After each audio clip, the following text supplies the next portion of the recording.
बड़ी मुश्किल से गोरा हुआ था, ठंडी में चमक रहा था, गर्मी आते ही फिर से काला हो गया।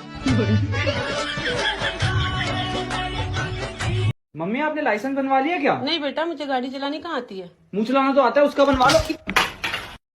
मैं टिकटॉक बना बना के मर गया, पर तुसी मैनू लाइक ते फॉलो नहीं करदे। क्या मत वाले दिन भी हिसाब होना है तुहाडे नाल।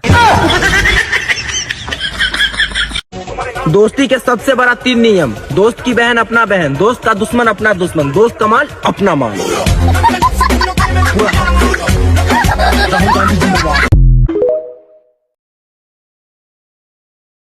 कि मंजिल से आगे मंजिल तलाश कर, मंजिल से आगे मंजिल तलाश कर, मंजिल से आगे मंजिल तलाश कर, लड़की ना मिले तो आंटी तलाश कर।